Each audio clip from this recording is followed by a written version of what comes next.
and then I'm going to get rid of this. And then I'm going to get rid of this. It's just an excuse for me to burp on mic, like, oh, it's just Cody and his toy. You should have a phone mic. No? You need one of those the keyboards that the different sound. Yeah. I had an app on my phone. Yeah, I know. You early on you tried to do that. I only need one sound bite. That's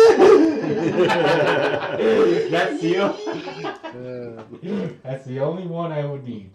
Hey, Real Rigs. Because the art is in where you drop it. That was Fred's art, dude.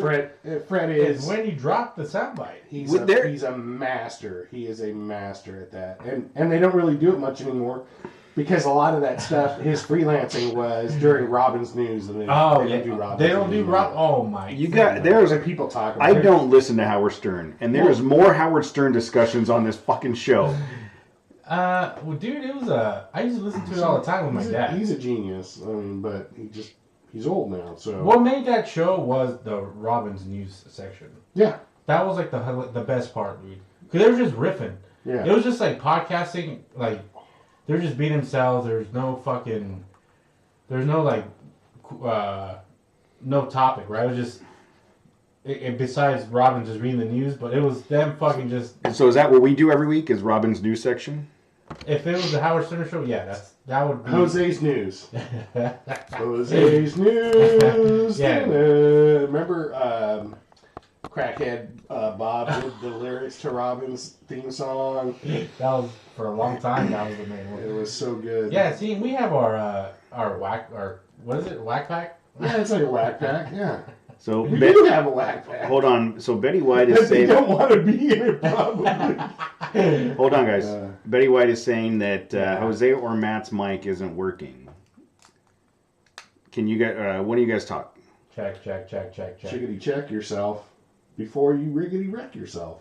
So it's working on my side. It's coming in on the mixing board. So it's got to be coming out of the mixing board. 2. Check. I hear them both. Yeah, so let me make sure all of my sign... Oh, no. You're landing gears down.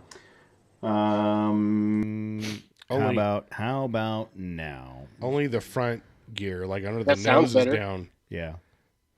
Yeah, it was on the wrong input. Never. There's no such thing.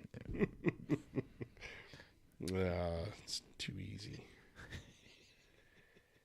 Oh, much better. Okay. See, if I had that soundbite right now.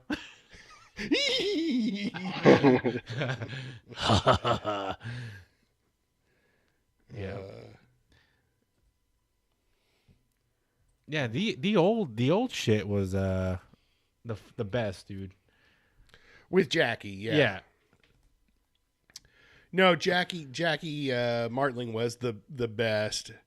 Like Artie was okay. Yeah, like but Artie had his moments.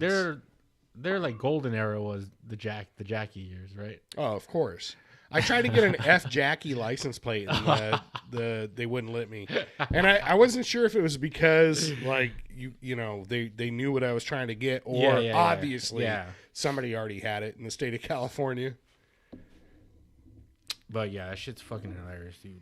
Just there's only two standout stories that I remember. Is like one was the limo, the petcock whole thing, like Howard's limo and the heat or whatever. Like, okay. He's like, wait, you gotta fucking stop, open the hood, and then switch it from like for the heat to come on. Yeah, I do remember that.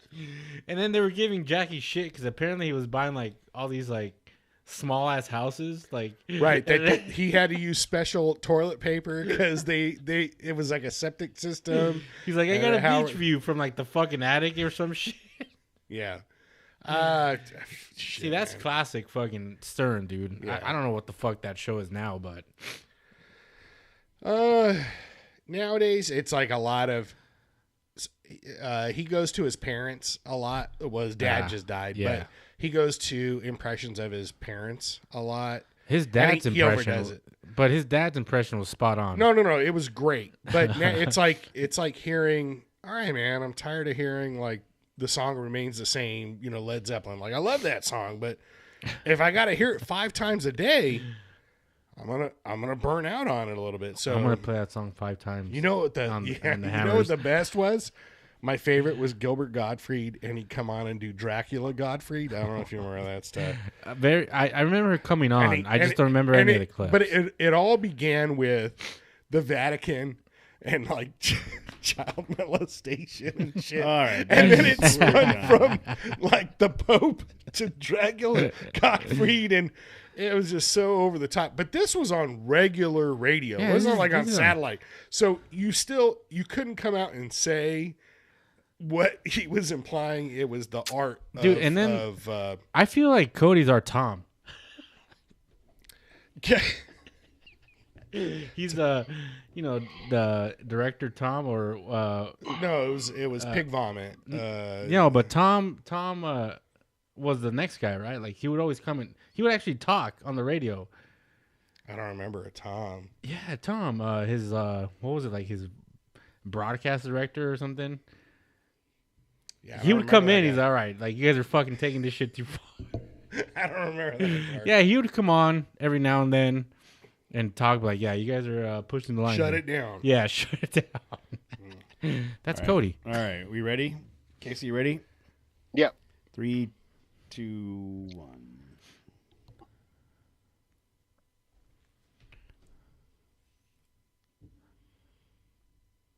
Hey everybody, it is Tuesday night at 6:30. We are live on YouTube as we are on Tuesday nights. It is December 27th of 2022, just a couple days after Christmas. How is everybody doing? Merry Christmas. Merry Christmas, guys. I think we all texted each other. There was also that text chain. I didn't have it. It was I'm assuming it was Kevin. There was a text chain with a 4th number. Yeah. Oh that was Jason. Wheeling Wine and Wheeling Whiskey. guys. Oh, my bad. Okay. Yeah. The Wheeling Wine and Whiskey guys. But we had multiple Merry Christmas text chains back and forth. Merry Chrysler. Merry Chrysler. Merry Criminal. For those of you, like all of us here in Southern California, it was like 80 degrees. It was. I was telling you guys, I ran the AC. When oh man, I got to go to bed. It was like 76 degrees in my house. No, I'm gonna run the AC for a minute and just bring the temp down. It was 80 degrees. So let me go back to the week before Christmas. The reason we didn't do a show last week. Yeah, why didn't we do a show last week? So I had to go to Prineville, Oregon. So awesome. Prineville, Oregon is the Victorville of Oregon. We're in Delaware. It is in the middle. It is in the middle of Oregon. It's 3 hours south of Portland. You got to go over Mount Hood to get to it. Hey guys, we're in Prineville.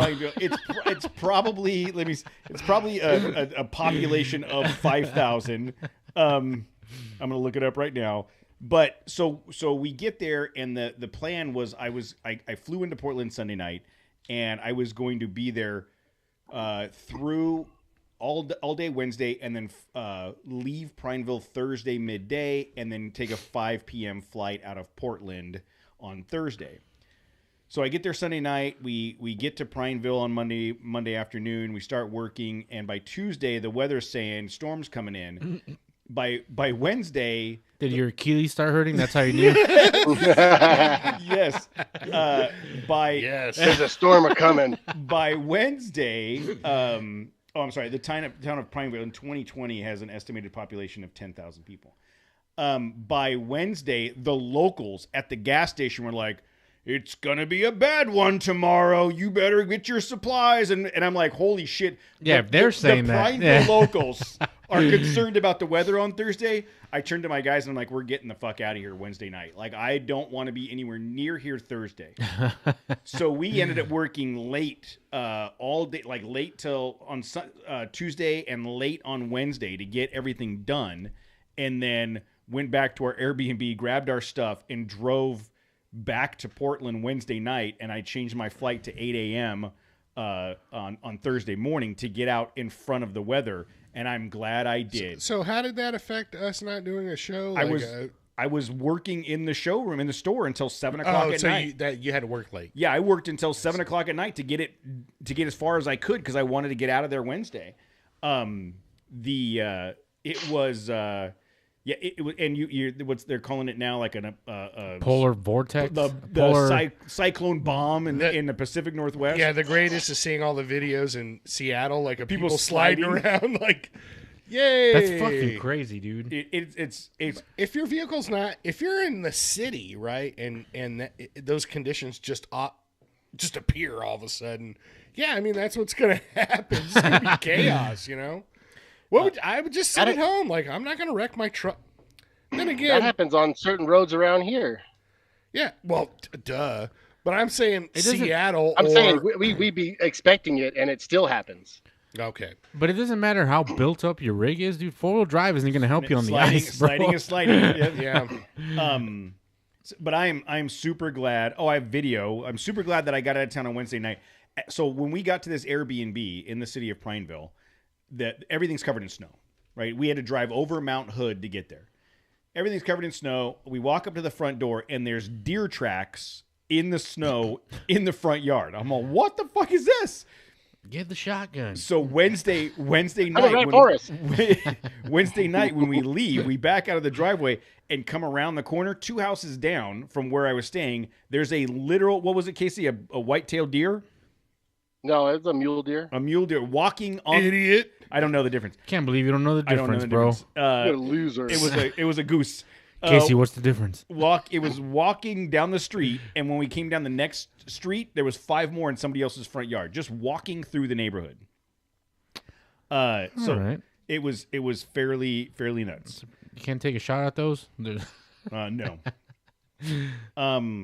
But one of the things I did get to do while I was up there, we talked about this before we went on air, is I got to drive a new Tundra in the Tundra.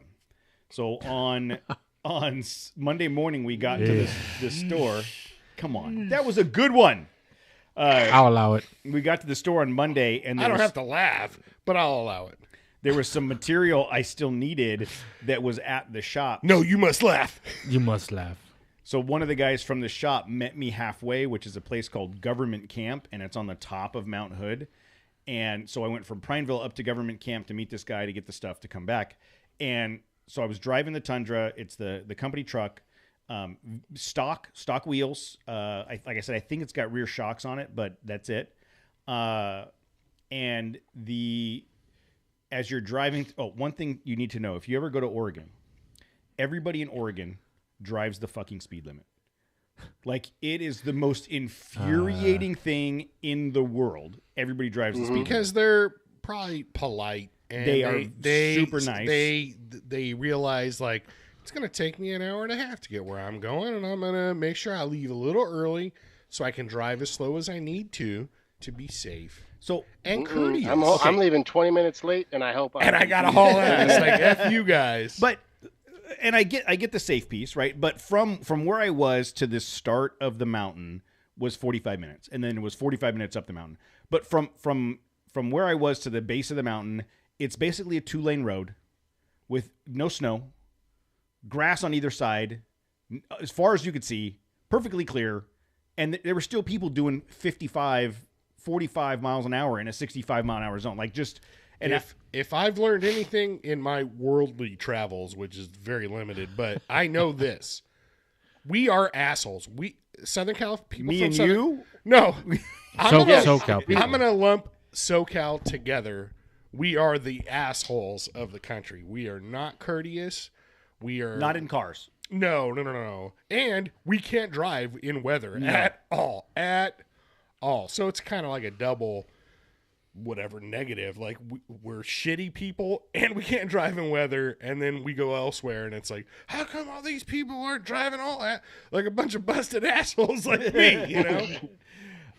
But the Tundra, I was really impressed. The Tundra is, I'm still ugly. I'm still lukewarm on the way it looks, but thank you. Yeah, that front end, even with like aftermarket I bumper, don't like the back end. Is I hey, do. Dude, I'm a back end guy. You should reevaluate not on that decision. Tundra. I like it round, but not sharp and angular. If you sitting in the truck, it's a very comfortable truck.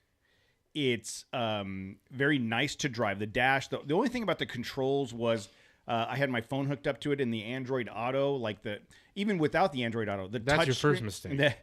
Even without that though, the touch screen feels laggy. Like when you press a button, you're like, did that work? Oh, okay. Then it went to the next page, and then that was just annoying. Yeah, that's annoying. But I didn't know if that. You sure it wasn't your Ting service? I'm on T-Mobile, sir. Okay, that's better. I guess.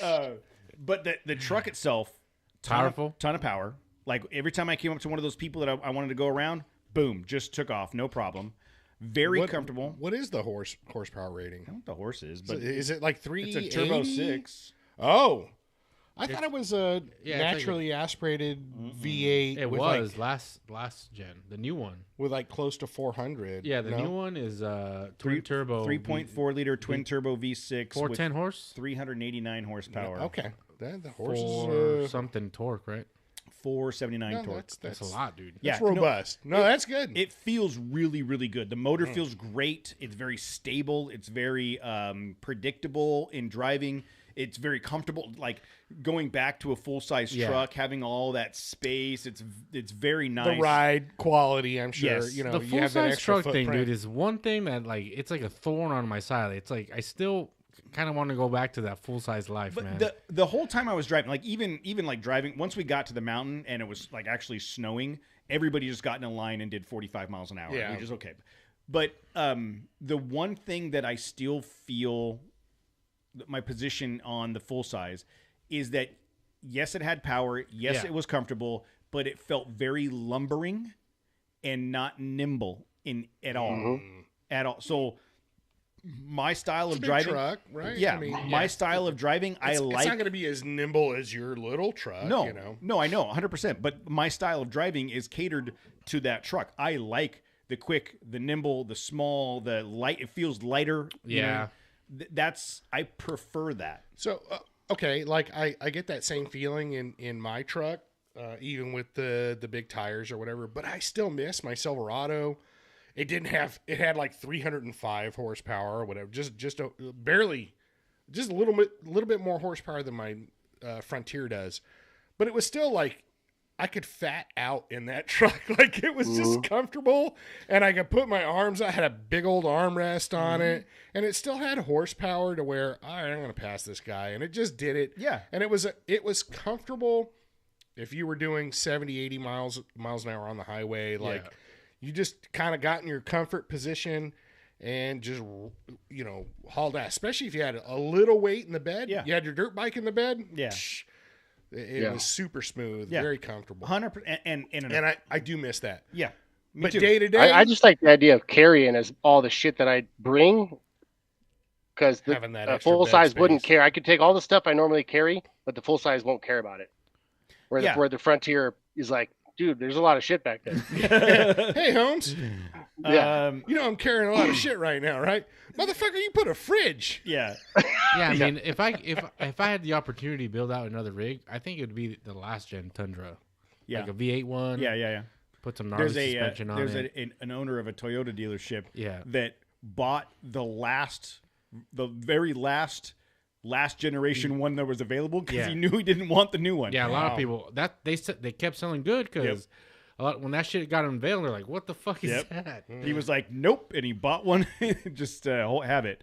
Give it a year of seeing that thing like lifted with bumpers and decked out and stuff, and you'll be like, "Damn, that's a nice truck." I've seen them on Instagram, and it's not. I know, but give it some time for it to grow on you. Dude, it's a nice truck. It's absolutely a nice truck. It's just I don't know that I would do it. I think Dodge is carrying the full size torch right now because the TRX, bro, the TRX is awesome, and the power wagons. Like there was one of my coworkers. We had a company golf tournament last Monday, and this guy pulls up in a brand newer power. I don't know what year it was, and I was like, God damn, that's a nice truck. Flexing on all he was flexing, and he drove from like Bakersfield, so you knew it was like he paid a couple $100 in gas just to flex that. When he had the fucking sedan Pan right there. Pacific paid a couple $100 in gas, but.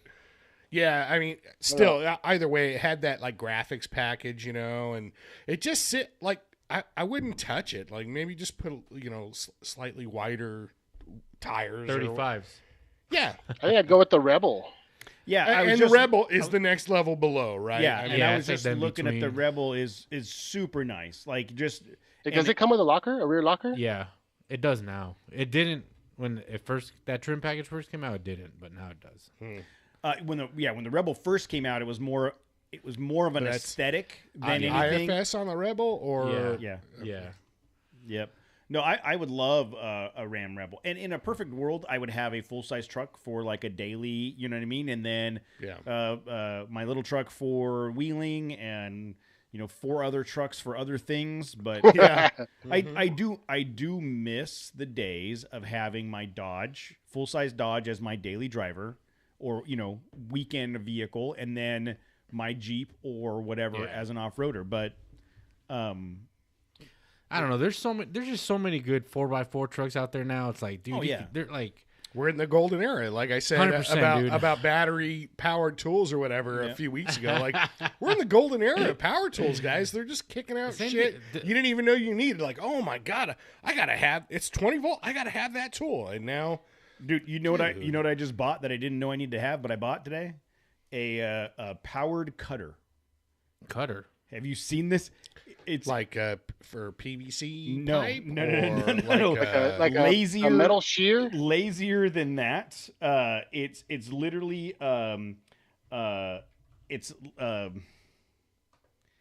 this guy right here.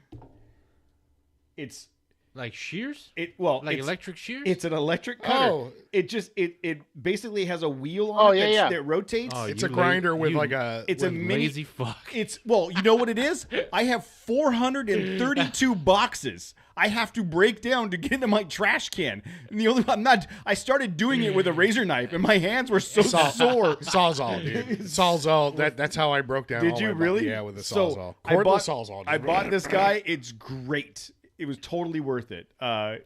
Didn't know I needed it. But you know what though? I might need that. Yeah. I'm gonna check DeWalt and see if they have one of those, because that's the thing. Like, God, I don't want to go out and break those boxes down. Like, my garage is full. It's Christmas. It's post Christmas. I'm full of cardboard boxes. I filled up my trash can Amazon Sunday boxes. night, and then I still have 2 more trash cans full. But I could break down. Amazon needs a buyback program for their boxes. Yeah, how much do you think they spend a year on fucking boxes, dude? I mean, how much do we spend a year on boxes? Because we're paying for them. True. But I'm still thinking about, like, I got to go out there with my heavy ass cordless Sawzall, and it's or like a box. No, well, a garage full of boxes. So it's still. I can see Matt. Like this fucking I can see Matt piling them all in the middle, and he's standing there like Jason Voorhees, trying to chop down a mountain. But if you have a task to do, and it's like, I really don't want to do it, but I do have a specialty tool for that, then you'll go out there and do it. The specialty tool makes, it's like you're going to never use it, but when you got to use it, you're excited. It fucking makes that's the utility. job. That's the utility tool. That little 100%. vibrating tool is the greatest. It is the greatest tool. Like, you'll find a reason. You put a sanding pad on it. You do some cutting shit. Yeah, whatever. You'll find a reason to use that. You didn't see. You weren't there at Christmas, but for Christmas, I wanted to be though. I know. For Christmas, electric turkey knife. If DeWalt had one of those, fucking A Cotton, I'd have one of those. They're playing at Coachella next year. The electric turkey knife. Electric turkey knife. There's a sponsored by DeWalt. I got a box of like 200 utility tool accessory blades and sanders and polishers and all this stuff. That was one of my Christmas presents. Like, it was a giant accessory kit for Christmas. So we talked earlier, and going back to the Tundra, like, if you like the Tundra, get the Tundra.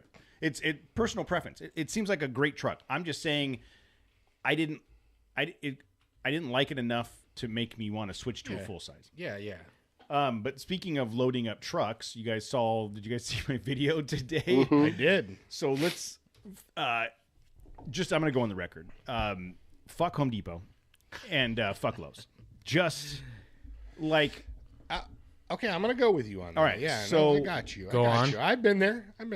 But most of the time, it's like, it's the devil. Like, all right, I know. But I know this sucks, but at least I'm familiar with this suckiness. Home Depot in the last 6 months, I have for work ordered a delivery from Home Depot because I'm, the job is in freaking Washington. Yes. So I order it for delivery, and of the 3 times, not once have they got it correct. Once it went to the wrong store. Yeah. Once it was they showed up on the wrong day. Once it was we didn't have this. One was so bad I had to go. Matt's got something more important to do right now.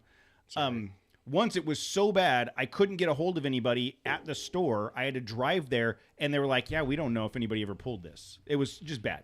So Home Depot sucks. So I go on their app, and it says they have I'm looking for some 3/4-inch plywood. And I go there. I can't find it. I ask, hey, man, can you help me in lumber? I need to find this. It's on my phone. He's like, oh, yeah, let me see if I can find somebody. 10 minutes, nothing. Hey, man, go to a different person. Can you help me? Sure, let me see if I can find someone. Finally, I went to the third person. I was all, dude, can you come with me to help me find this? So they're looking. They're like, yeah, it's supposed to be right here. It's not here. I'm like, it says you have 75 in stock. And I show him. He's like, yeah, let me see if we can find them. They walked around for another 10 minutes. We don't got it. He's like, we don't got it. I'm like, it's the app says you have 75 of them in the store. But we don't have them. He says, yeah, inventory, man. What are you going to do? I'm like, what? Update your inventory? Yeah. How about you fucking manage your inventory? Like, who's your store manager? So then I'm like, just all right, fine. So I would like to speak to the manager. I was going to go that route, and I decided not to. But so while I'm sitting there waiting for him, I'm shopping on the Lowe's app, and they have it in stock. Okay, fine. So I ended up buying. I needed a charger, like one of those multi-port chargers for my tools. So it's locked in the cage. Again, I had to go to 2 different people to ask for help to finally get somebody over. It took another 20. I was there over an hour for literally 5 minutes worth of shopping. But you kind of blamed it on, is it Gen Z or millennials? No, like, so who are you blaming? I made the comment about it, and I usually defend. We're on like Gen Z now. Is like, yeah.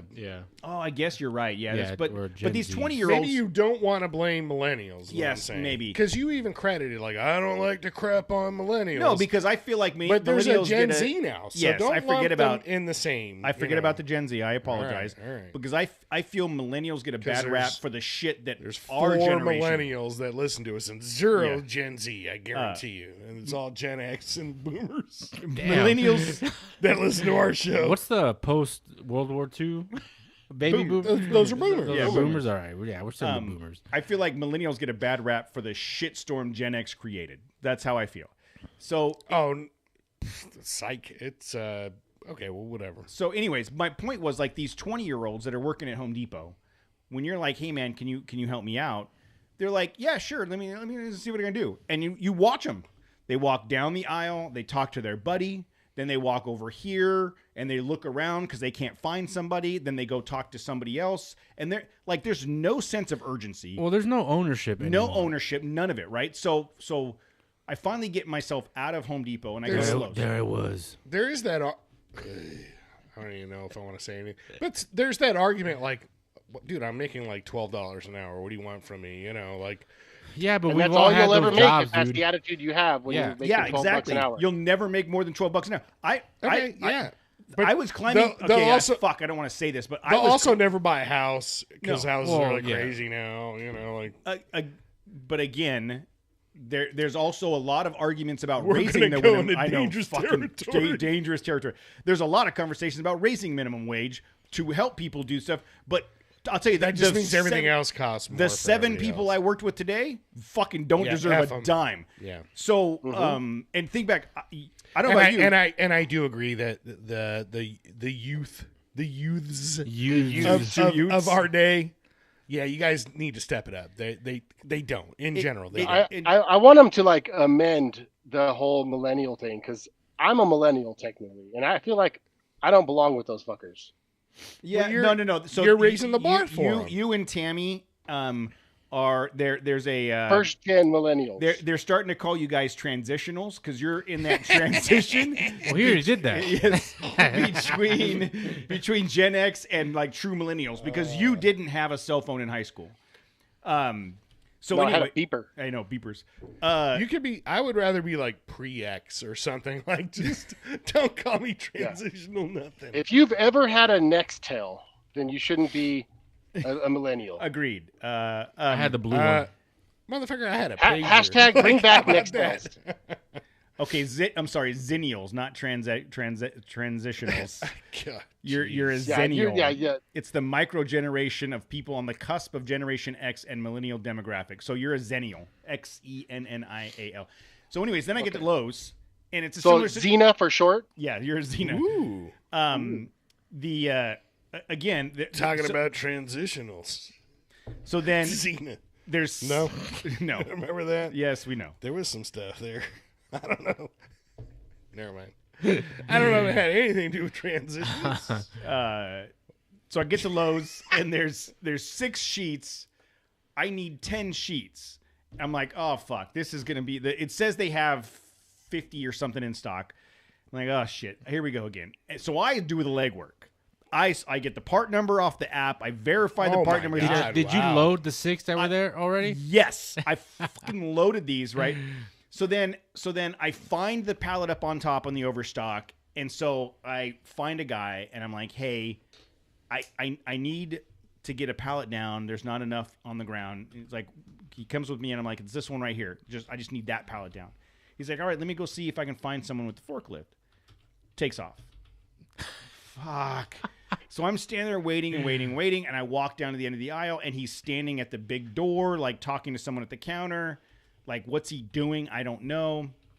A couple minutes later, guy from outside drives the forklift in to the aisle that I'm at. Yes. And this guy was not a Zennial. This was a Gen Xer. To the aisle that I'm at. What you need, boss? Right. No. He's got plywood on. He's got plywood sheets on the forklift. Oh. And he loads them back in the bay.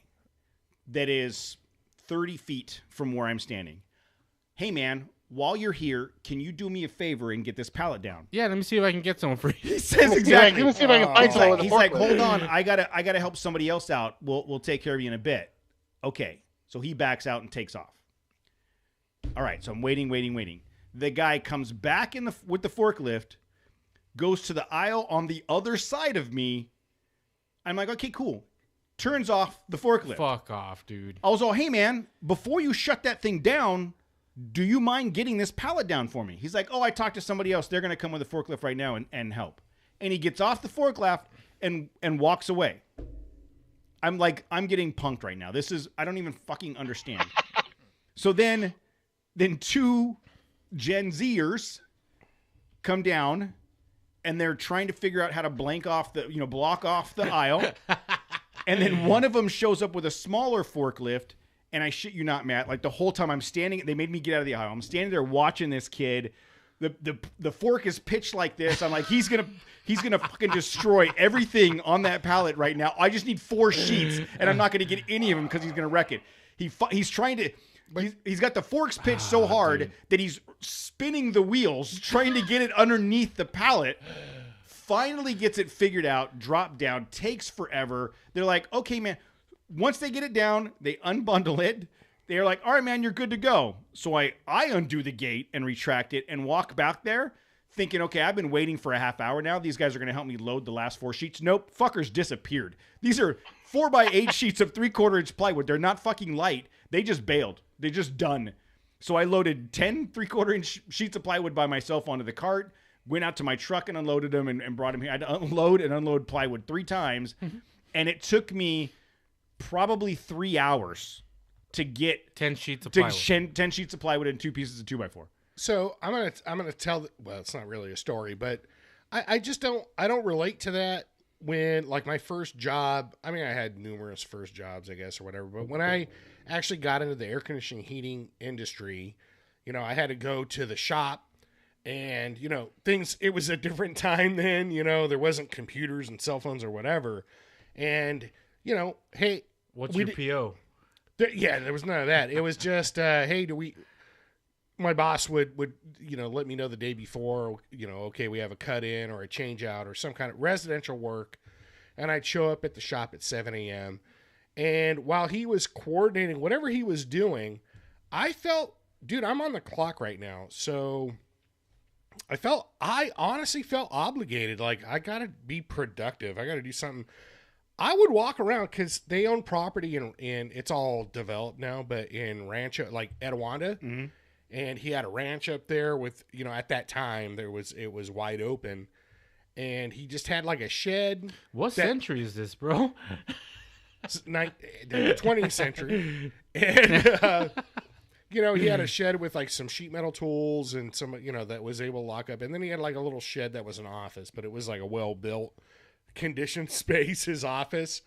But I would walk around and just pick up screws out of the ground, or I would grab a magnet stay and busy, bro. Stay busy. And it was like, hey man, just so you know, I expect to get paid because you told me to be here at 7, and I know you got to do your planning or whatever, but I'm not going to just sit around. I'll figure out something to do. Like, God, got it. Even very early on, I was like, I don't know. Like later on, it was like, oh, I'll load the truck and let me get my tools and what am I doing today? And I could think ahead. It's work ethic. Yeah, but I still felt bad about. I should be doing something. He's paying me right now. And I swear to God, like that's what I would do. And so to hear these stories like, yeah, well, fucking fuck you, asshole, I fucking brought your shit out or whatever, and not to help load, like I'm positive Home Depot or Lowe's expects you to assist you in that process, but to just try and skid out of it, like my kid does about cleaning his room. You didn't tell me how to clean that half of my room. Yeah. Son of a bitch. Come on, man. Yeah. It's.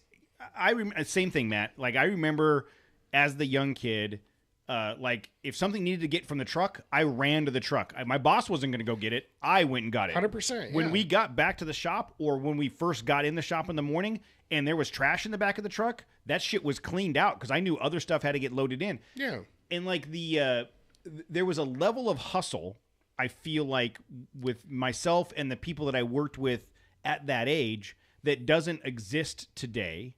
It's almost as if like, hey man, I'm going to do the bare minimum. I don't like saying that because then I sound like the old man or whatever, you know. But it's like, what do I know? I'm like an old prick and I'm grumpy or whatever it is. But all I know is that those are the facts. Like as far as how I grew up, or when I started working and I realized like, oh shit, I have to make money. Like I have to make money. And the only thing I don't have a whole lot of skills in this, realm. When I first got into HVAC, the only thing I can bring to the table is work ethic and effort, And so I did that, and so again, like, that's pretty rough. It was bad, dude. It was I wanted to get like angry about it, and but I was like, you know what? I just fucking get back. But I felt like it wasted 3 hours of my day. I'll tell you something else too. You did. At the same time, it's like, fuck you, lazy pricks. It's the reason why I'm going to be more successful than you, because I will obviously work harder than you. If you put me in that position where you had asked me and I was the guy, I'd have hustled. Oh, fuck. Yeah, let me get that stuff for you. Whatever. I realize your time is... I'll climb up there and fucking get it down myself. Whatever. That's just that's my responsibility. You know? And it wasn't like they were busy helping somebody else or in the middle of stocking a shelf or something. They just walking around. Like, just, Somebody also get that forklift. And you know what? Maybe that's what it is. Maybe it's like, oh, man, I got to drive that forklift. Because it sounds like nobody knew how to work that shit. And it was like... Except for the dude that was driving the forklift that just shut it off and walked away. Like, all he had to do... He was 30 feet away. All he had to do... That was the Gen X dude, though. Yeah, it was break time. You're cutting into my break, bro. I don't know. There is that aspect of it, too. There's always the two sides, bro. I mean, you can I'm sure there's something. But you know what? Like, I think that's something else. I also grew up where when I was in junior high, I had shop classes. I had wood shop, metal shop. Like, I learned how to work with power tools. my swear to God, junior high, my wood shop teacher's name was Mr. Hazard. I remember you telling me that, yeah. And he was missing a thumb because he got it caught in a bandsaw. Like, okay, you know what? That scared the fuck out of me when I had to go work with a bandsaw, but I was very diligent about making sure I didn't twist too much or whatever. But I had to get over the fear of using that tool, and then that translated to high school where I had a lot of shop class. I enjoyed shop classes. I enjoyed wood shop, metal shop, graphic arts, photography, auto shop. I had all those classes.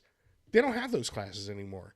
So when it comes down to, all right, you're not a skilled person, you're just off the street, and somebody's asking you to work a forklift, or they'll cut wood for you too at Home Depot, right? They still have that yeah, but every time I've done that where I'm like, I want a 24-inch rip across this piece of plywood, it's 23 and 5/8 or even 24. Like, that's not a very calibrated. They didn't hire somebody out of the trades because they're in the trades. So they hired some guy, some kid that had probably never used that tool. And what do you think? Home Depot's like doing real training on how to use that stuff? Well, they don't let anyone that's not certified not certified to drive the forklift drive the forklift. If that guy, I don't know if you've ever been certified to drive a forklift. It's a bullshit class. Is it? I have driven a lot of forklifts and never been certified. I am currently certified. Are you really? I am. Me too. Mine's expired, but I had to go eventually, and it's a bullshit class. Well, OSHA says your shop foreman can verify you as a qualified person. Yeah, you don't have to be certified to the state anymore. Yeah, it's not. It's all like on the job. It's on the job. It's not a certification you have to go and get now. So I have that cert. I want to see you. But I still have it, dude. I am like, bitch, please, bro. I'll fucking work you on a forklift, dude. Oh I'm my not God. saying I'm not saying you won't be better than me, but I can work a forklift. He basically drives a forklift on the trail every time we go out. It's like it's about that fast. Anyways, that was my experience at Home Depot and Lowe's. And I'm sorry, Betty White. Exactly. Time to lean, time to clean. Like, yes, dude, exactly. Do something. Be productive. And fucking sweep. Yeah. So then I posted that video because I was stoked at, we have these conversations all the time about the bed rack and, the smart top and all this stuff. I got 10 sheets of 3/4 inch plywood in that truck with no problems at all. Hanging out the back. Of course, it's a 5.5 Where foot was bed. Where was your flag? I didn't have a flag. I know, I didn't have back of that load, and I called you out for that. Did you? I missed it. I did not have and a red. If you had to brake hard, you weren't stopping for fuck.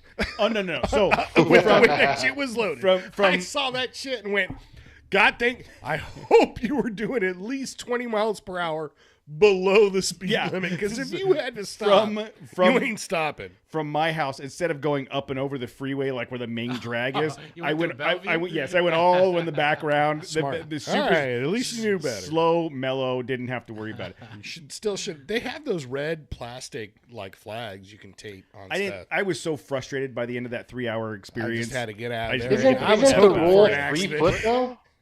Isn't the rule if it's 3 foot outside of your bed? 3 foot behind the lights, I actually, I think it's so 30, technically 30, wouldn't that 30 your inches. load only have been 2.5 feet? Probably. No, I think it's 30 inches. And dude, it was sticking way out. I've fucking seen enough shit all you needed a goddamn flag on that. It's not like, look, the last time I loaded it like that, I did put a flag on. Yeah, when the guy rear ends you and goes, you're going to go out there and go, look at here, motherfucker. No. I was a ½ inch less than I had to be for the flag. So when that guy rear ends me, he's not going to say anything because his head is gone. He's driving a cabriolet like it's a sunroof. But my point being is the rack is versatile enough to be able to do that. Like we talk about all the time about, there's always a compromise somewhere. Yes, somewhere. And I was able to do that. And by setting up that way, I still had all of the area from the top of the plywood to the bottom of the tent and all of the area in the bed that I hadn't used yet. So there was, plenty of space. I would just like to comment that I think Elam is saying he could certify us as structural welders, and I'll tell you, Elam, you would not. I can almost guarantee you would. I mean, not Matt fucking certify welds me. with plastic covering protective film over his welding mask. Yeah, exactly. But I did improve when I figured out how to pull that shit You're off. like, oh wow, drastically. Yeah, I was like, oh shit. We got a message from, I'm trying to find it, from Scott. He was asking about this welder he found as a potential trail welder. Damn it, where's it? I can't. At that point, it's like whatever can get you through the situation is probably viable. Couple of batteries. Yeah. But I think it was one of those not stick welders, those electric laser welder things that we were talking about the other day. I don't know if that would do what we need it to do on the trail. Yeah, I don't think that's like I mean, if structurally rated, but parts of your body came apart, you could probably put it back together, but panels and stuff. you could do that with fucking Look, I'm sheet metal screws. I'm not a certified welder by any means, but I do know that like the more money you put towards a welder is just the durations you can weld, like as far as how long you can duty cycle. Yeah, the duty cycle, exactly. And hey, real quick, you know how voltage too, clean voltage. The heavier gauge cable or whatever is better. just a quick tangent. You know how they always say like there's not enough people going into the trades and shit. Mm-hmm. You know how fucking hard it is to get into the trades though. Like you try to apply to a union, like like if you're like off the street and you try to get into a welders union or like a pipe fitting. Which one you I'm want just to get saying. into? I'll help you. No, yeah, you gotta know fucking someone. But you do, yeah. Not It's- really, dude, dude. yeah, it the is. The unions are so struggling for people right now. I They'll don't- take anybody. This is what Scott sent. This it's on Amazon. It's the It's a B.O.B. Batabi. Oh, I saw that. Batabi welding machine, portable arc welder, machine gun, IGBT standing handheld. What? It's What does that have to do with welding? It's not sure. It's not LGBTQ welder. It's not sure. Wow. It's a universally accepted welder. Like it Sounds like it's, it. It's very woke. It's Multiple inputs, voltages, outputs, polarities. It's a very. How many voltages are there? Nobody knows, but Dude, this handles when them the all. fuck are you gonna use that thing, dude? I don't know, dude. Do you replace? Is it a stick welder? Is that a stick at the end? It looks like it's a you stick jamming welder. the end? Yeah. With a so it's basically the ground, and then the stick screws into clips the stick. Hey, pass me that B. Toby. The stick connects to the Batobi, and then and you pull the trigger to make sparks. It looks That's how like it usually an works. AT-AT. What, Casey? I said it looks like an AT-AT. Yeah. I don't know. This is 110 volt. What? Yeah, it's a welder, bro. But it has a ground. Like it looks like. And then comes with I'm a assuming the little face positive mask. comes from the battery on the bottom. No, I don't think it's a battery. Oh, there's a separate cord. Yeah, I think there's a separate cord that clips. It's not like a cordless application where you just plug. You still have to plug it into 110 power source. It says it'll do Play the 3/32 video. second to 1/8. Uh-oh. Are we really going to do this? Play in the video. What a piece Oh, of it's shit. on a turntable. It's spinning around. That's an attractive tool. I don't think it. I think it's. There's only one lead. No, look. No, there's there's two. a cord. There's it right there. Oh, there's a There's plug a 110 and a lead. There's a 110 Yeah. A plug. cord. Yeah. plug in the. Yeah, but there's only one lead. Yeah, the ground lead, and then the gun itself is basically your positive lead. That looks You'd have like to have welding. But you'd have to have a big ass inverter Yeah, how many watt inverter? on do you your need? vehicle 2,000-3,000 watt. to run that. Yeah. Oh, yeah, I didn't think about that. But They sell them at the truck stops. This guy, the video we're seeing, if they're not in the middle of Johnson Valley welding some shit. That guy's in a shop where you can get a very cheap stick welder. Whatever. It doesn't look that cool, I guess. no, but when I saw it originally, I was thinking the same thing that And Casey was like. It was a What was it, battery. 330 seconds. 1/8 inch to 1/8 inch. I don't know. I guess at that point, if you're gonna start bringing a welder, you gotta evaluate what kind of wheeling you're doing too. It's like if you're gonna be fucking rock crawling, yeah, then you gotta carry all this other shit. But if you're gonna do desert runs and yeah, if rock gardens, if we find ourselves in need of a welder, we have done something horribly wrong. But I don't know. I mean, the idea of having, if there was a portable, simple option, the idea of having one, because here's a perfect example: Mojave Trail or an impact driver with a ton of tech screws, like my sheet metal, like the good ones, you know, like zip ties and ratchet straps and duct tape. Ratchet straps. So Mojave Trail 2009-ish, 2010-ish in my 97 TJ. We got all the way to Laughlin. Woke up in the morning to drive home, and I was making a turn onto the road, and the whole Jeep felt like it was going to fall. Like the whole body shifted over. So it felt normal, and you were about to get on the highway. So the rear track bar, the mount broke off of the axle. So every time you turned, there was nothing holding the body on top of the axle. And it was swinging like to the point where it would sway far enough for the wheel to hit the inside of the fender, and that's what kept it from going any further. This is Laughlin on the Monday of Memorial. I think I remember that story. I got under there and ratchet strapped my axle into place. Yes, and drove 4 hours home from Laughlin on as many side streets as I could find. At 85 miles an hour. I had multiple ratchet straps on it. But if I had like a quick welder that was somehow able to just stick it back together to get me home, that would have been a much better solution than ratchet straps. So I'm saying I do see where there's there's place. Probably a shop in Laughlin that you could just wheel into on Memorial Day weekend. Hey guys, I need to get. You know what? I don't know. You know how much money that would have been?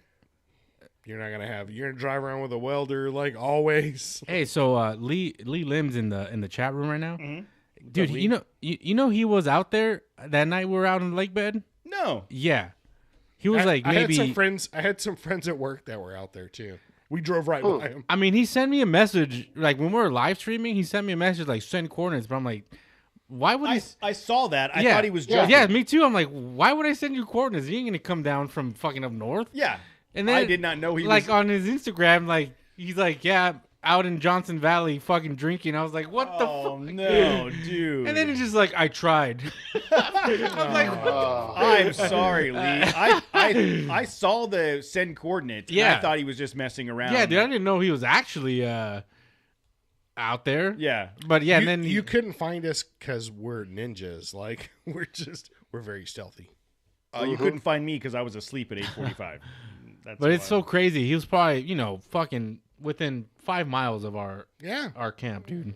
So let's segue. So let's talk about that. So we last Saturday, the day before I left for Prineville, we went out and did some exploration in Johnson Valley for the King of the Hammers trip. That was a segue alert. I don't know. I know we haven't exactly done it in a while. I just want to make sure everybody knows. Well, the thing is, Matt, we've gotten good at creating segues naturally, so we don't have to announce it anymore, and you kind of just fuck that up. I like making that noise, though. So we started out in Yucca Valley. Is that the only time you make that noise, or when he got his colonoscopy? You know what I like to make that noise. He got his colonoscopy. Stop being coy. And the doctor was like, "All right, here we go." Is that a multi-use noise? You know it is. It's so we started the Yucca Valley side and came up that way, and I like that. I like those trails out there, dude. I did too, and we basically hit the barrier, the line for the Marine base, and followed that all the way up, and we found 3 viable locations for camping that that would be a good place to camp for a smaller group, and if we weren't trying to get into hammers. Like, there was that one campsite that Jose was afraid to go up on because it was sandy. that I thought would be because he was scared for 10 vehicles up on that ledge right there. Because he endoed that one time. Yeah, I know. Yeah, Sam, Razorback, he's and then almost scared flipped. Dude, I'll still go through. It was very obvious. You could just go right up it, and it was a plateau. Like he was very scared. But I am hesitant now. I really liked that spot. We got to see a bunch of that part of Johnson Valley that I don't think I've ever really, because I've never really gone that close to the we Marine only base. did it the one time, Yeah. from But, I essentially mean, Chocolate Thunder I guess to we Giant did. Rock. There was a portion That of was that last year. But we spent, well, first of all, we went up to, even when we did that last year, we spent a lot of time just exploring and trying to get up that hill. There was a lot of fun stuff over there, and then doing it the opposite direction this time. We found other stuff. Like we found other potential things to burn up your transmissions on and try to go almost flip your vehicle. Oh yeah, dude. I hit that spot, dude. I had already hit it 3 times, and I was frustrated because I wasn't getting it. And Joey, you couldn't get it either. But then I put it in reverse and just flipped it around. Bro, it looked pretty gnarly. I'm like, Matt, what? I got on the rail. I'm like, Matt. As soon as I did it, I have very low center of gravity in my truck. Though, dude, and you're like, Matt, yeah, like what's that gonna do? Like it's gonna stop you from this trip is about to go in a whole different direction right now. That's what I thought. Dude. It wasn't. I was in full control, Jose. You don't have to worry about that. But it looked either like way, it looked fucking gnarly. There's a lot of cool stuff like that to explore and potential. That's kind of what I was looking for at that time, was like that isolated camping spot that most people either haven't looked at or have driven by, and with a 75% effort, and just the explorers I'm willing to take a look and see if I can get up here, that it would be like a magical campsite once we hit to the top. And that didn't happen. Apparently Jose thought I was going to flip my truck. But you did yard sale again. Oh my god! I did. Fuck, you know what? When I thought about that, I was like, "Who was the company that our favorite Smart Top? Like, we should have filmed that and sent that to him. Like, look at pre Smart Top, like yard sale." Post Smart Top, everything stays, and I still don't make it up that hill. Yeah. But I don't have to pick up sleeping bags and firewood and coolers or toilet paper. It's almost like he doesn't know how to work a ratchet strap. Like, I had no ratchet straps. I told Cody, I said, I'm going to get Matt a cargo net. Yeah, cargo net is in your future. He has one. I want a Smart Top. I want a Smart Top, and that's it. Let's sell that to those guys. Like, let's go back out there again. I'll yard sale my shit again. I'll put more shit back there just to make it look more dramatic, and then send in the video like, this guy, please, Smart Top, let me be your representative, and then do it again. I won't use any fucking shit in there either, but it'll all be fully secure. I love that Jason in the chat room says, "I totally had it," said the guy that never had it. That's 100% true. You know what it was? Is Joey did it. And I was like, this motherfucker. That wasn't the route we did either, like previously. It was off to the left. But he still did it. I'm like, I'm going to show this guy. And all I showed was Michael going to pick up Michael, get up there and go pick up that firewood. He just asked to run up there like 40 yards. Like, go pick that shit up. I ain't going up there. So after Matt's yard sale, we made our way back around, and we ultimately ended up in exactly where we thought we were going to end up. Well, we were running out of time, and I kept saying, like, guys, we're running out of daylight. We got to set up camp. Yeah, and I nobody likes doing that. I don't like doing it in the dark if I don't have to. But I'm very glad that we did that exercise because all it did is validate that that's a great campsite when compared to the other options. So we're going to end up back at the same campsite for the KOH trip. Yeah, I was like, why the fuck why are we so married to this place? But it works so well. It does. Mm-hmm. Like, we could find other campsites that are comparable, but they'd be really far out.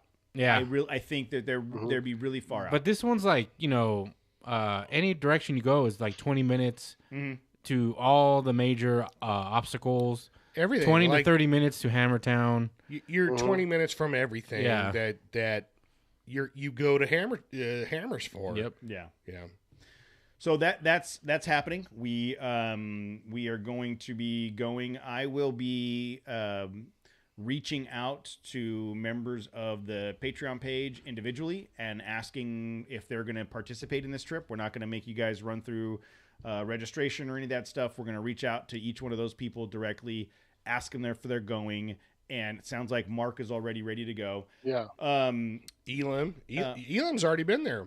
Yeah. Actually, so is Mark. So Yeah. and Elam's asking the question: do we need to buy tickets? I don't know the answer to that question yet. Whether or not we need to register for the Hammers to be not hassled by the official response from our head of ticketing is yes. Yes. Shy's in. Okay, good. So we're gonna have another good group. Like we usually do. And so I'll be reaching out probably this week. I'm off work this week, so I'm going to try to get some of this stuff done and prepped and ready to go and let you guys know what our plan is. We're going to have beanbag cornhole competitions and wiffle ball contests. Have you guys seen the cornhole competitions where the contestants have to sit underneath the cornhole? He sit underneath the cornhole across from each other and hope.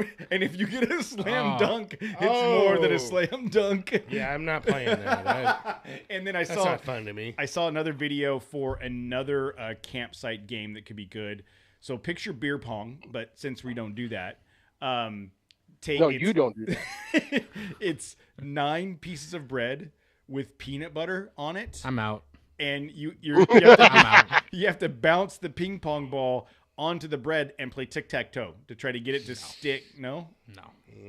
I can't believe you even brought that to the table, dude. What's wrong with you? It sounds fun. It sounds very unhygienic. Oh, and beer pong is so fucking sterile. Alcohol kills the germs. So we'll be giving everybody the heads up on what the plan is there, and we learned it's a handle or bust, right, on the spice rum. Oh my God, yeah. You know what? But that hit right though. I think. Yeah, we're on a good one. If we had a handle, Casey was on a good. Yeah. Oh my God.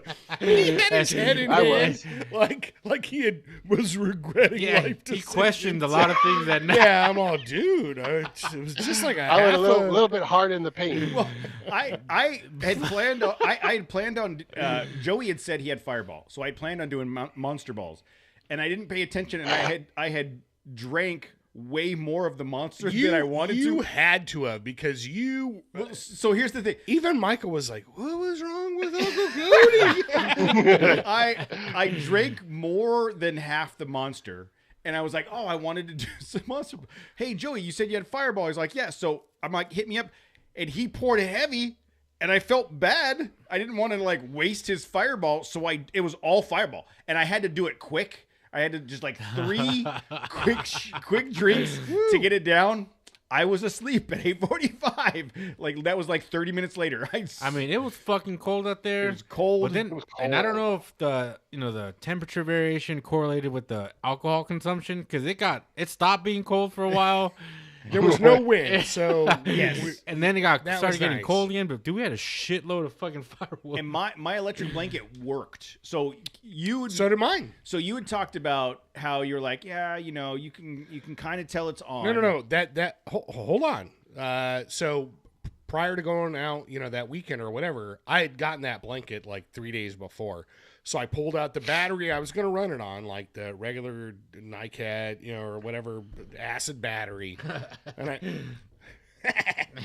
I plugged it in, and I was sitting in my chair watching TV, and after 40 minutes, I'm like, I guess, it's warmer, whatever, it's retaining some heat.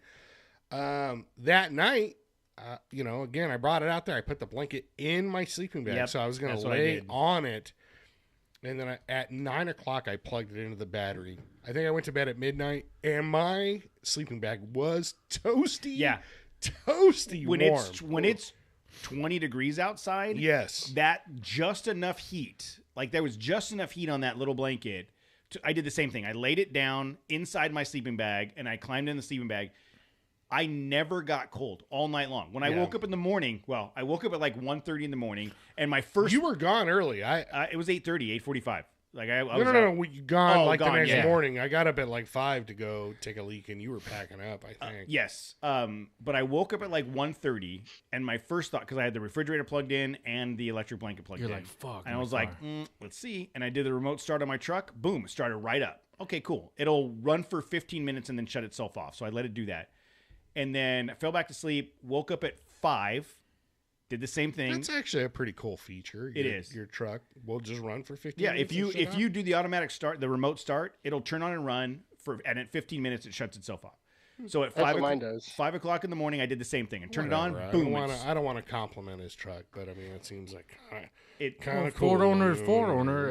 Shut up, Matt. You can put it in, Matt. I have it on mine. It started up. Everything's fine. I did not want to get out of my sleeping bag because I could feel the warmth inside the sleeping bag and my face was cold, and it was fucking cold when I woke up Sunday morning. Yeah, it's fucking cold, dude. I got up at 5. I think it was in the 20s, right? Yeah. It was below 20. It was like 18 when I got up. Woke up at 5. Got out of the tent at 5:30. By 6 o'clock, you were gone, I was gone. I was home and showered by 8:30. Like I was. Damn, you were fucking flying, dude. Well, there was nobody like from the lake bed to the road was 20 minutes. Yeah. Aired up, and then boom on the highway. Nobody else was on the road. I had an event to get to in the morning, so I made it no problem at all. Point being, like that $23 blanket, absolutely worth it. And if my truck had died, I would have just woken somebody up to give me a jump start. Yeah, so 100%. But I plugged it into the little portable battery compressor thing I have, separate from my Flash Fish CPAP thing. Yep. So you use like a jump box, Matt? Yeah, exactly. But it had a DC plug, like boom, it just plugged right in. Next time, I'll just plug it in, an hour before, and probably get a little more time. But either way, the big game changer for me that weekend was the Little Buddy tent heater, because I had, probably brought 5 of those little 1 pound, the little tanks sitting at the fire. I just sat it behind my chair. Huge. It was a huge game changing thing. Like, oh wow, I could just sit here. You get the heat from the fire, and then right behind you, it was your backside's covered. And my backside was nice and warm. And then before I went to bed, like, okay, I'm going to change the tank. I don't care if I just want a full life, whatever I get out of this tank before I go to bed. Turn it on. It was nice and toasted. Like, it was comfortable in the tent. Whatever the temp was, maybe it was 50 degrees or whatever, but I'm in my sleeping bag with the heated blanket. It was nice. 5 o'clock, I'm getting up there in age, so I have to pee like a couple times a night. And so the last time, I probably got up at like 1 or 2 or whatever. And then at like 5 a.m., I got up and I saw you packing up. I'm like, I don't want to talk to him. I just want to pee quietly and then go back to bed. And that, as I went back into my sleeping bag, it was still warm. The tent was still like warm. I could hear the propane tank giving out on the Little Buddy thing. And, I literally, as it went out, like an hour later, I felt that cold coming in and starting to permeate through the sleeping bag. You didn't do the Mylar on the tent. No. I was supposed to film that. Yeah, I would have, but the tent is filthy. Like, it's just like when you run your fingers along the inside, there's just crust. It's just really dusty. So that it wasn't going to work. Maybe on the outside I can clip it to the supports or something, but whatever. Either way, the Buddy heater is a game changer. It makes it tolerable. Even if it only works 5 to 6 hours. Well, that's 5 to 6 hours of like solid sleeping, Yeah. Yeah, that was I don't know if it was the Monster Balls or the electric blanket, but once I was out, dude, I was done. I was completely, like, I felt like I got a good night's sleep. in that setup. So I'll be using that again at and I was able to leave the electric blanket in the tent and close the tent with it in there. So it's already in there, and it drops right down to where my outlet is. So like I plugged it in. Shy made the comment about plugging it in early. I did. I plugged it in like an hour before I went to bed. Totally worth it. Totally, absolutely worth it. So anyways, we'll let everybody know what our plan is for KOH as in the next week or so, and then go from there. But between now and then, Jose, you said you spent the day getting ready for Death Valley. Yeah, I'll be heading out tomorrow. Multi-day trip. What time are you leaving? 7:30. Was it 5 hours, 6 hours? No, it's like 3.5 hours. Oh, is it really? Yeah. For some reason, I thought it was like a 5 hour drive to get there. No. But yeah, I mean, I hadn't really gone through the cruiser the way, you should every once in a while, like clean it out, fucking just go through all your shit, make sure you have everything. So I just spent the day, went through it, cleaned it out, went through everything, changed the oil because it needed oil change. Changed the fluids in the diffs and the transfer case because it needed it. And I just wanted it to be tip-top for Death Valley because we're going to be in the middle of nowhere. So Yeah. You're not far. I mean, you're not close to anything, essentially. Yeah, so I just want to make sure all the fluids are good. Got new windshield wipers because I think there's a chance for rain. But for the most part, I think it's going to be like 70, high of 70, really? Low of 40-something. That's not so bad. So it's a great fucking 3-day window that we have coming out. How many people are going? 4 rigs. Okay. Yeah. So it's just a small group. But yeah, it looks. I'm really excited. I've never been there. I've been wanting us to go. Yeah. But at least this way we can scout it out for future events. But yeah, I'm really excited about this trip. Yeah, I definitely want to go. I just knew I wasn't going to be able to pull it off. This trip, this timing. But I definitely want it to be one of our trips, one of our big trips next year. Agreed. Maybe June, July timeframe. Yes, for sure. Let's do for Tammy's birthday. Labor Day weekend. For Tammy's birthday, we're going to go to Death Valley. And but no, I'm going to take tons of pictures. So see how that goes. Right. Make sure you track all your routes and stuff. Definitely track the routes. Santa brought me an InReach Mini, so I have satellite communications now. Oh, really? Yeah. So it's not like we've always said at least one of us should. Every time we go out, we don't have one in our core group. None of us have it, but someone always has it when we go out. So it hasn't really been an issue, but yeah, that's something not everyone, like if you're going with a group, you just need at least one, right? Yeah. Right. But if you wheel alone, you definitely fucking need that thing. And yeah, I've been wanting it just because, a lot of the times we don't get any cell service, and it'll be cool. It's just cool to send just a checkup back home, like, hey, I'm all good. Yeah. This is where we're camping. This is where we're at. And should something go horribly wrong, that we have that option. Yeah. But, yeah, I kind of regret not buying this shit sooner, but I mean, they're not cheap, and it's just one more thing you got to fucking buy, right? But yeah, but it's definitely one of those things that everyone should have for sure. Mm-hmm. That's a good point. Yeah. I got some money from Santa, so maybe I'll do that's one thing I haven't looked at is the CB radio, like the GMRS. Radio. That's the other thing I want to fucking upgrade on mine too. GMRS is probably the easiest thing, right? Mm-hmm. They're simple setup. You just fucking plug them into your car cigarette lighter, or you just wire them into a 12 volt. And they're just solid communication, good communication, man. They have different wattage. You can get up to 50 watts. I know that. Those are like $300, the 50 watt. But I think I'm looking at Amazon right now. I think this Midland 40 watt is the one that Mark had said that he has in his truck. Okay. So yeah, there it is. Mark saying it's a Midland. I think this one's 274. 270 something, right? Yeah, 274. But yeah, Midland radio is probably the go-to one, right? The go-to brand.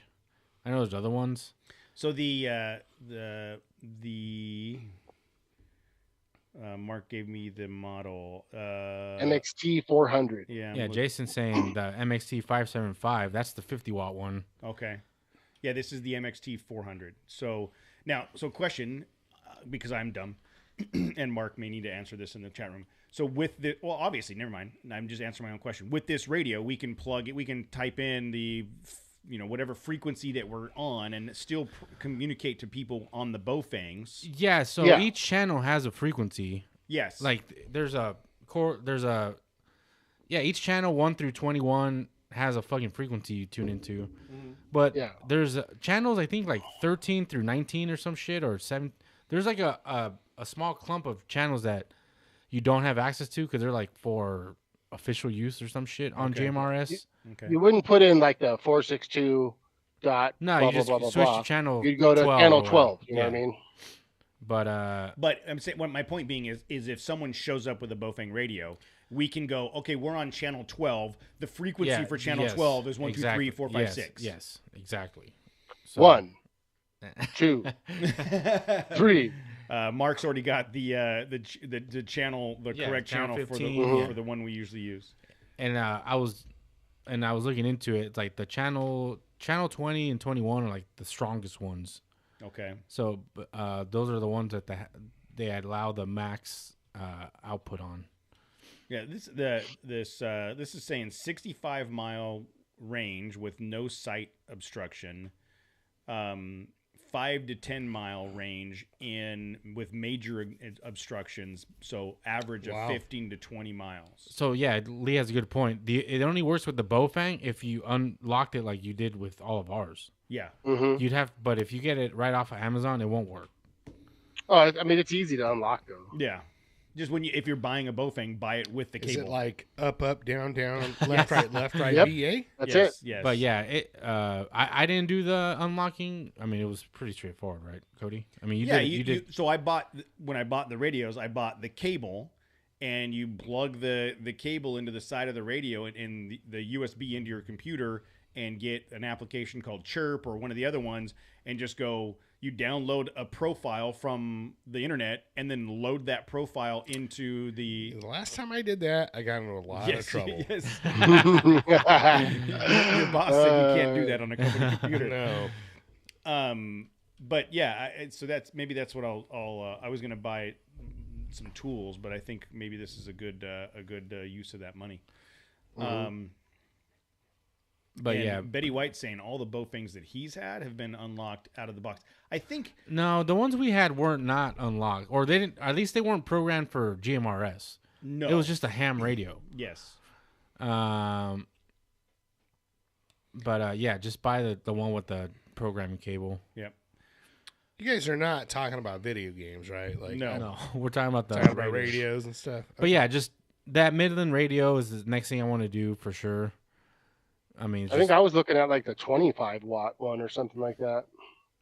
Well, yeah, I mean, even that's right now we're operating. We're on 5 watts. Yeah, we're on 5 watts. So, I mean, anything.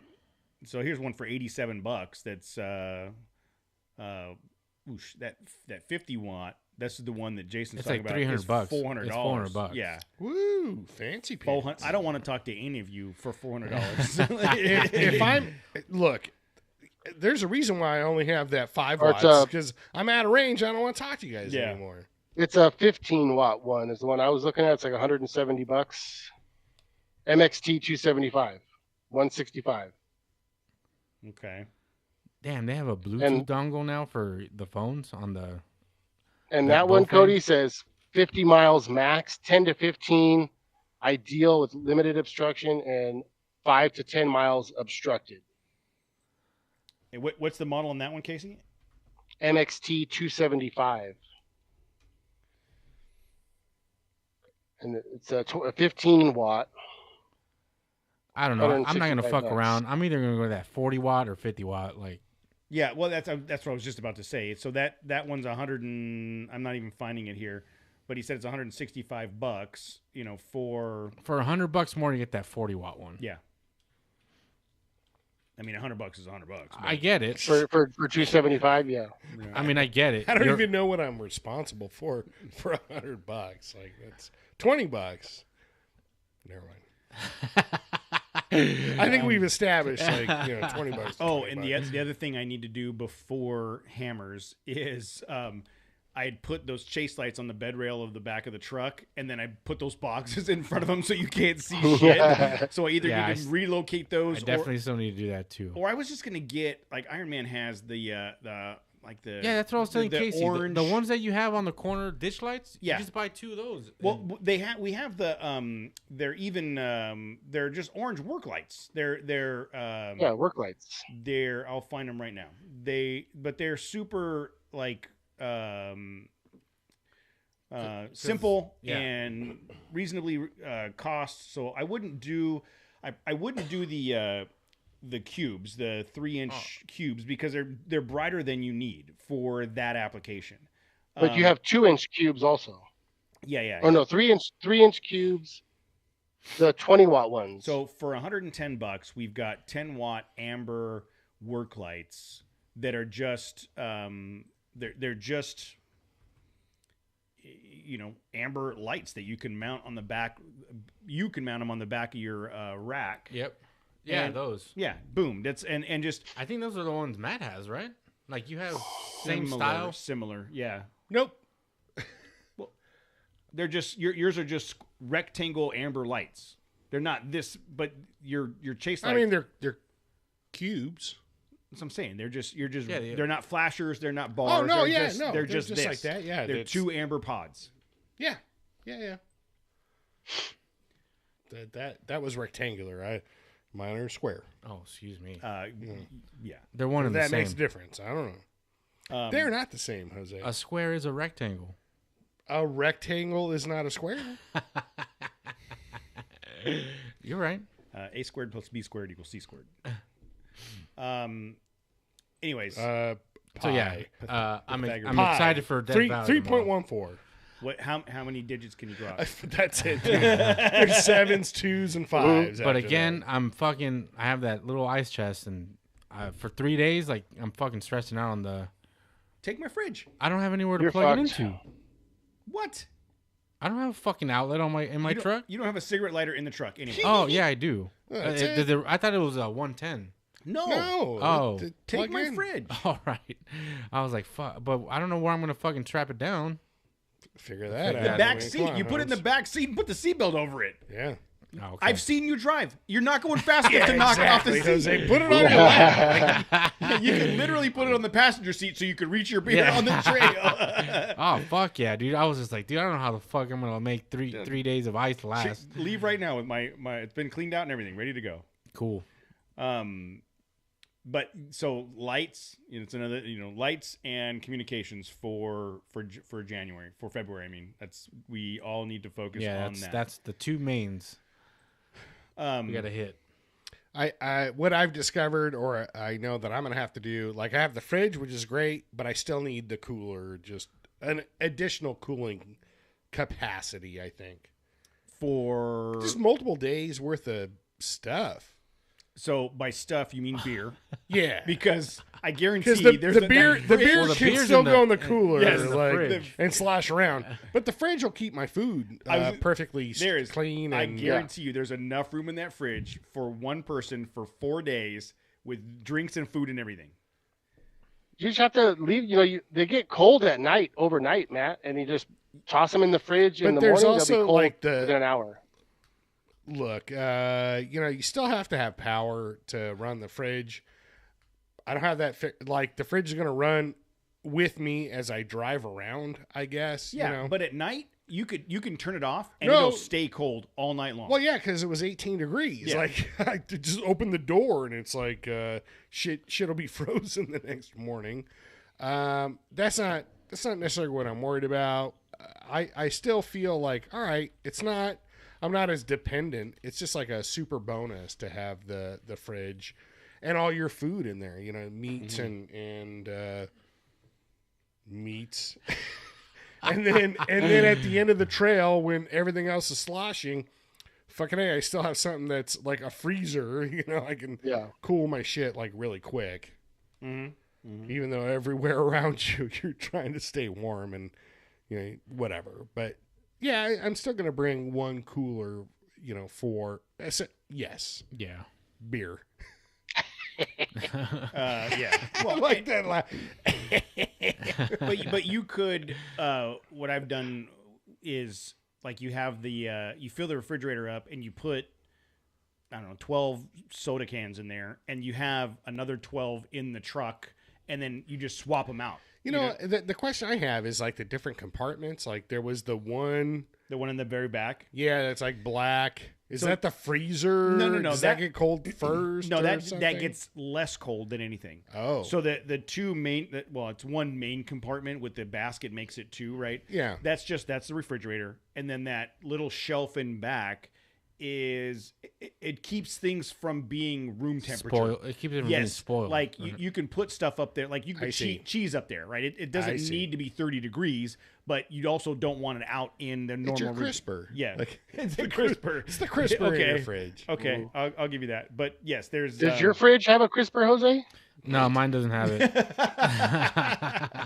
Neither does mine. Nah, mine doesn't have that feature. Well, really? You guys, we should check on that. So that's exciting, Jose. I'm excited to hear about your trip and how it goes. And when are you guys coming home? Friday. Okay. Oh wow. Okay. Shit. That's a quick one. No.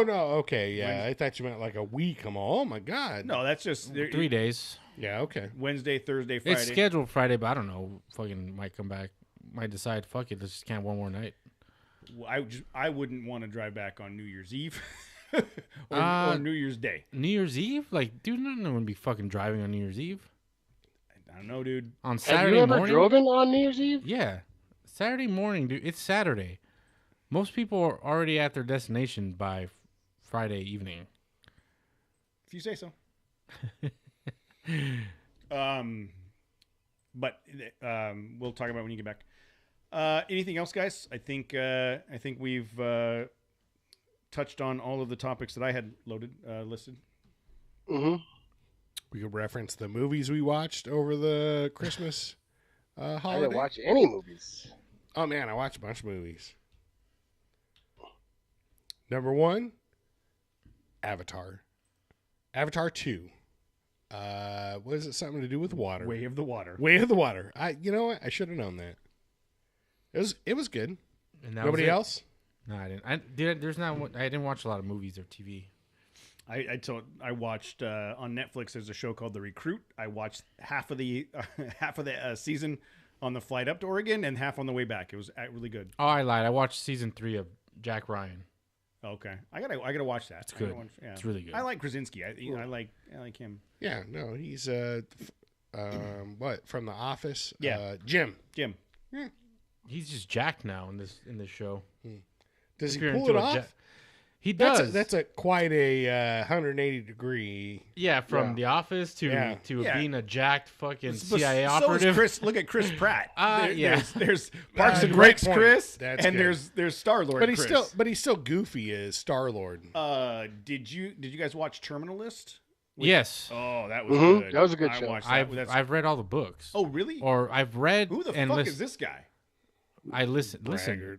I listened to the books, is what he meant to say. Yeah, I actually read the first 2 and I listened to the last 3. Okay.